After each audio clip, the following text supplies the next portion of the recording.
Assalamualaikum warahmatullahi wabarakatuh. Selamat pagi, siang, sore, dan selamat malam. Bagaimana kabar teman-teman semua?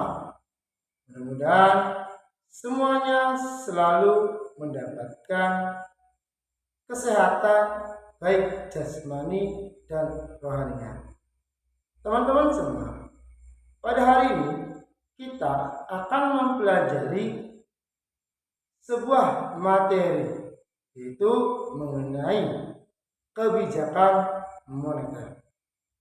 Adapun tujuan dari pembelajaran pada hari ini, yang pertama yaitu pengertian dari kebijakan moneter itu sendiri.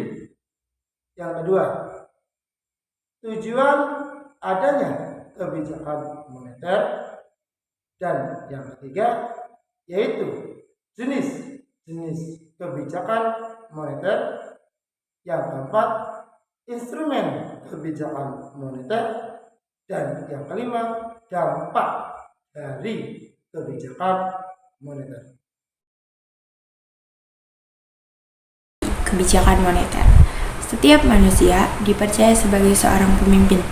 Ketika laki-laki dipercaya sebagai seorang pemimpin, dia akan memimpin keluarganya.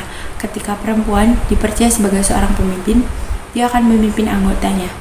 Berarti kita sudah dapat memutuskan sesuatu atau dapat menentukan suatu pilihan. Penentuan dari pilihan inilah hanya orang-orang yang memiliki ilmu pengetahuan. Dengan demikian, kita sudah melakukan suatu ilmu kebijakan. Peraturan mengenai apa yang ingin kita lakukan dalam hal yang tadi sudah kita sebutkan.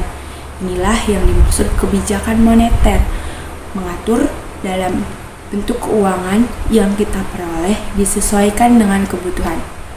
Lalu, apa sih pengertian dari kebijakan moneter? Kebijakan moneter berasal dari dua suku kata, yaitu kebijakan dan moneter. Pasti yang dimaksud dengan bijak, orang yang mempunyai keahlian, orang yang mempunyai ilmu pengetahuan. Ketika kita mempunyai keahlian, maka dikatakan bijak. Sedangkan moneter artinya uang. Ketika kita bisa mengatur uang, maka kita sudah melakukan kebijakan moneter.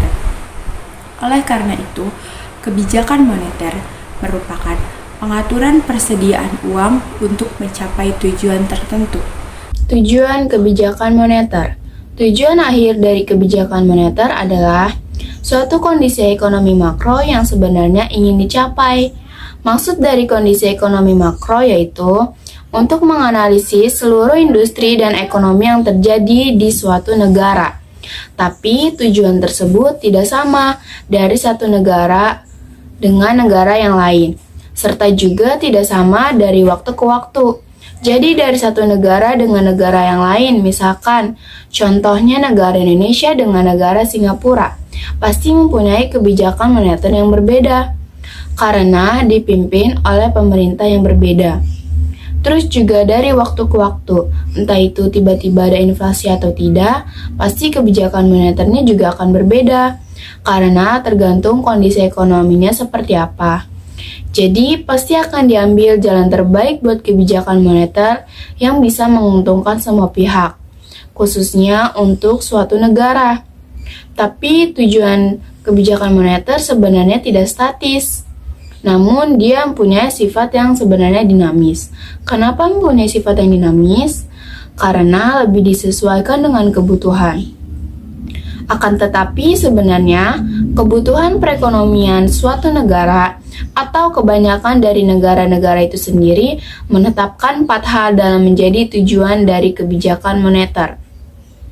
Yang pertama, pertumbuhan ekonomi dan pemerataan pendapatan.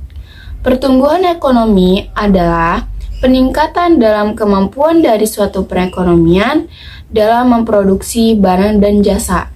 Dengan kata lain, pertumbuhan ekonomi lebih menunjuk pada perubahan yang bersifat kuantitatif atau quantitative change dan biasanya diukur dengan menggunakan data produk domestik bruto atau pendapatan output per kapita.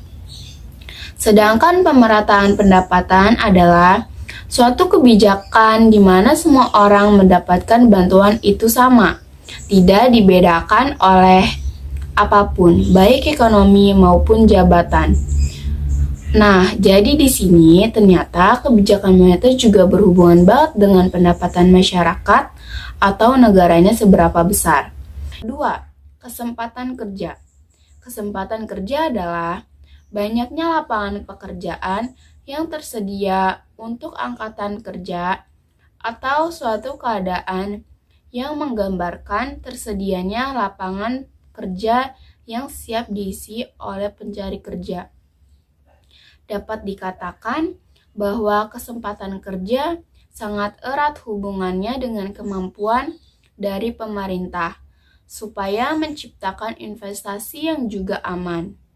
Jadi, ketika ekonomi stabil, di mana keadaan perputaran uang itu sebanding dengan perputaran barang dan jasa, para pengusaha dan investor akan tertarik untuk menanamkan modalnya di suatu perusahaan daerah atau suatu negara. Dan dengan begini, perusahaan itu akan membutuhkan banyak lagi tenaga kerja untuk mengembangkan perusahaannya. Yang ketiga, kestabilan harga.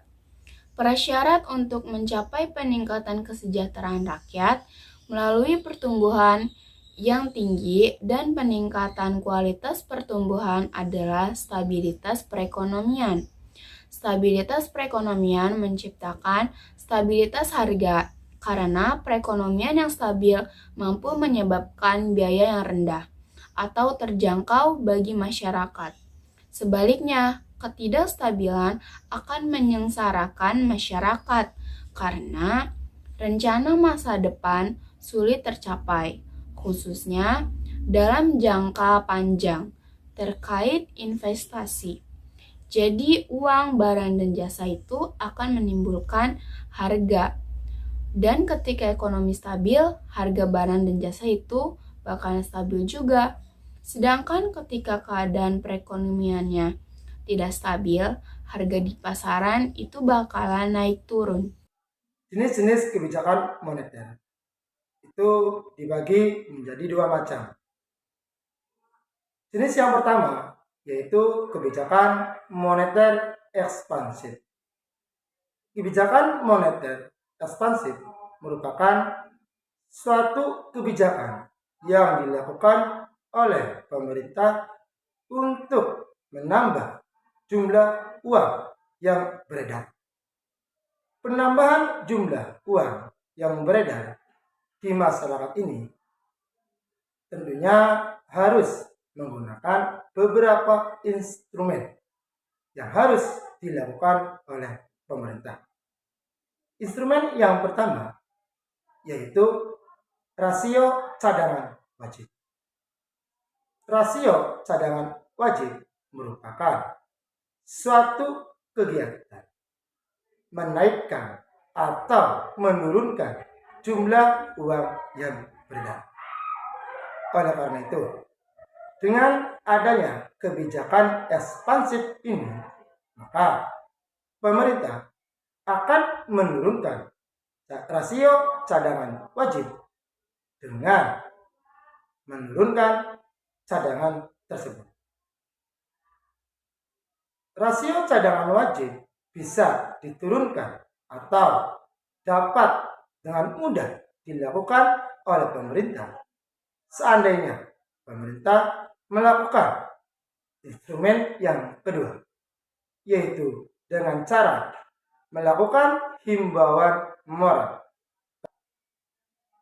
Himbauan moral merupakan suatu anjuran atau suatu pesan yang dilakukan oleh pemerintah kepada masyarakat ataupun pihak swasta atau juga perbankan